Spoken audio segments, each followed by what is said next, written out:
నారాయణగూడెం, తాటిరాముడిగూడెం, బొత్తప్పగూడెం, పాకలగూడెం,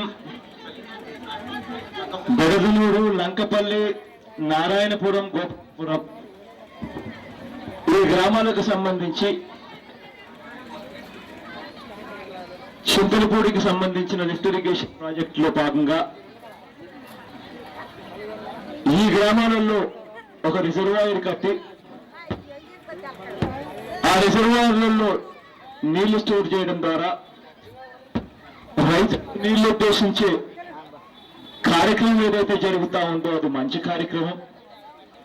కానీ ఆ కార్యక్రమం చేస్తూ ఉన్నప్పుడు మా గ్రామాలన్నీ కూడా పూర్తిగా మునిగిపోతా ఉన్న పరిస్థితులు కనిపిస్తా ఉన్నాయి. ఆ మునిగిపోతా ఉన్నప్పుడు మమ్మల్ని కూడా పట్టించుకోకుండా, మాకు న్యాయం జరగకోకుండా ఆ కార్యక్రమం చేయడం ధర్మమేనా అని చెప్పి అడుగుతా ఉన్నారు ఇక్కడికి వచ్చిన ప్రతి ఒక్కరు కూడా. వాస్తవమే, నిజంగానే రైతులకు మంచి చేయడం, దానివల్ల ఒక రిజర్వాయర్ కట్టి రిజర్వాయర్ ద్వారా కాస్త నీళ్లు మనం స్టోర్ చేసుకుని రైతులకు మంచి చేయడం మంచి కార్యక్రమం అన్నది ఎవరు కూడా డినై చేయని ఫ్యాక్టర్ అయినా కూడా అది చేసేటప్పుడు ముందుకు గురవుతా ఉన్న గ్రామాలను కూడా పట్టించుకోవడం కూడా మానవత్వంలో మొట్టమొదటి అడుగు. ఇవాళ ఇక్కడ నిజంగానే చంద్రబాబు నాయుడు గారు చూస్తా ఉన్నది అన్యాయం అని కూడా నేను ఖచ్చితంగా చెప్తా. ఇవాళ ఇక్కడికి వచ్చి అర్జీ ఇచ్చి మీరంతా కూడా అదే అడుగుతా ఉన్నారు. అన్నా ఎంత మటుకు ధర్మం అన్నా, పక్కన దీనికే కొద్ది దూరంలో ఉన్న ఇక్కడి నుంచి కాస్తంత దూరంలో ఉన్న పట్టిసీమలో 21 లక్షలు ఇస్తున్నారు. మా దగ్గరికి వచ్చేసరికి కేవలం 7.5 లక్షలు మాత్రమే ఇస్తాము అని అంటున్నారు.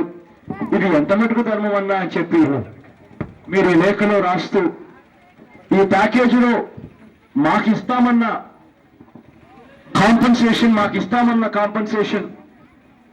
వాళ్ళకి ఇస్తా ఉన్నట్టుగా, ఎందుకంటే ఇక్కడ నుంచి పక్కనే ఉన్నది, వాళ్ళకి ఇస్తా ఉన్నట్టుగానే మాకు కూడా 21 లక్షల రూపాయలు ఎందుకు ఇవ్వడం లేదన్నా అని చెప్పి అడుగుతా ఉండి ఈ అర్జీ నాకు ఇవ్వడం, ఈ అర్జీలో మీరు రాసిన అంశం పూర్తిగా సమర్థనీయమని కూడా చెప్తా ఉన్నా.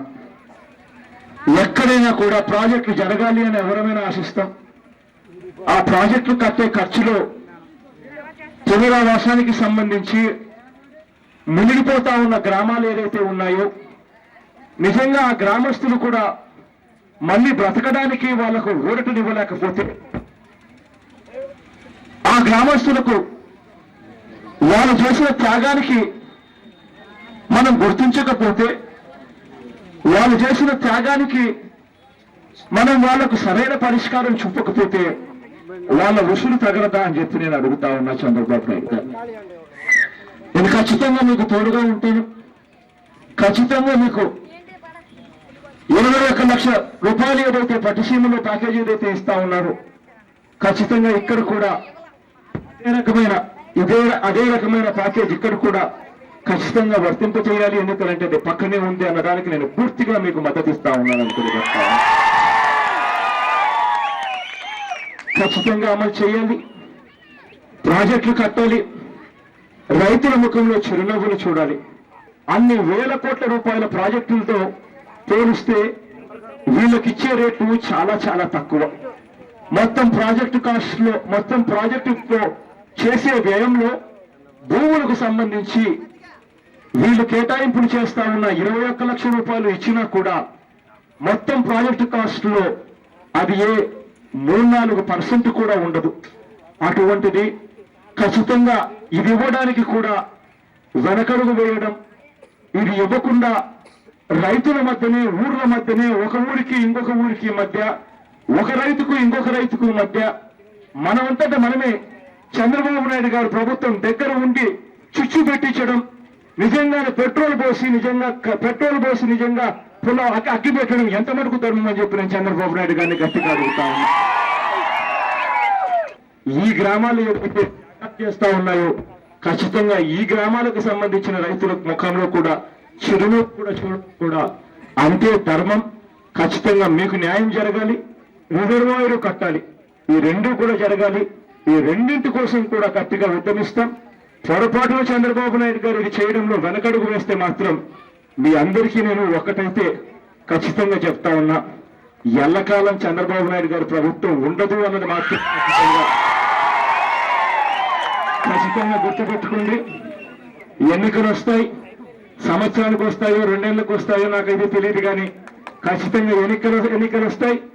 ఎన్నికలు వచ్చినప్పుడు మన ప్రభుత్వం వస్తుంది, అది ప్రజల ప్రభుత్వంగా ఉంటుంది అని మాత్రం ఖచ్చితంగా చెప్తాను.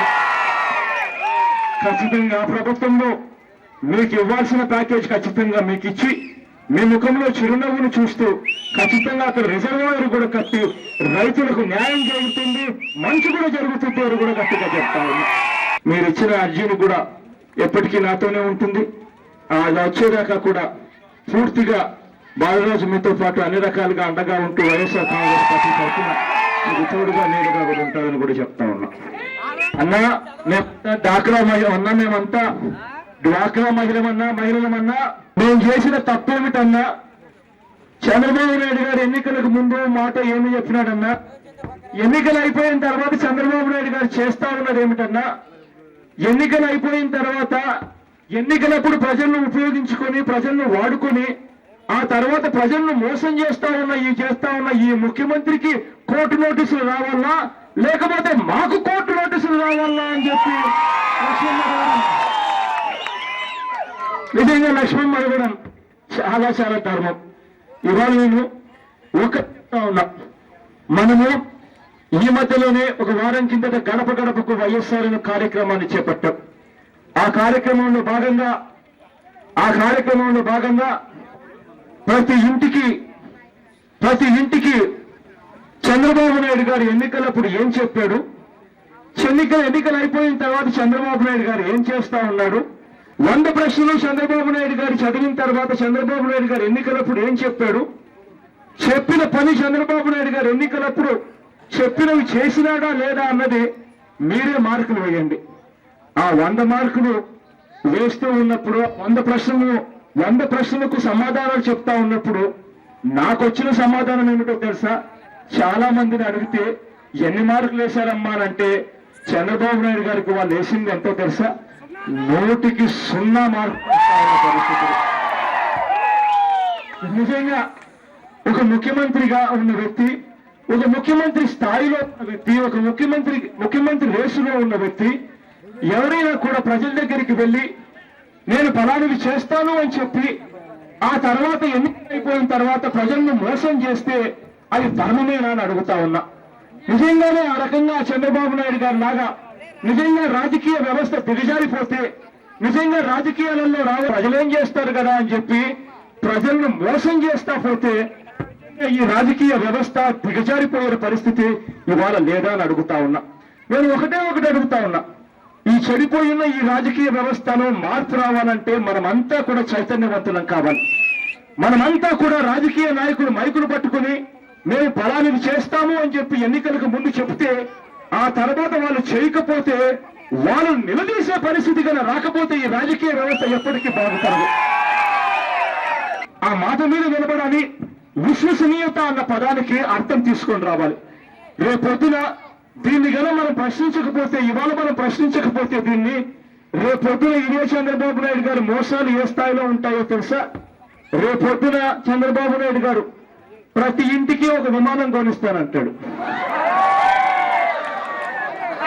లేదా చంద్రబాబు నాయుడు గారు ప్రతి ఇంటికి ఒక కారన్నా కొనిస్తా కనీసం అని చెప్తాడు.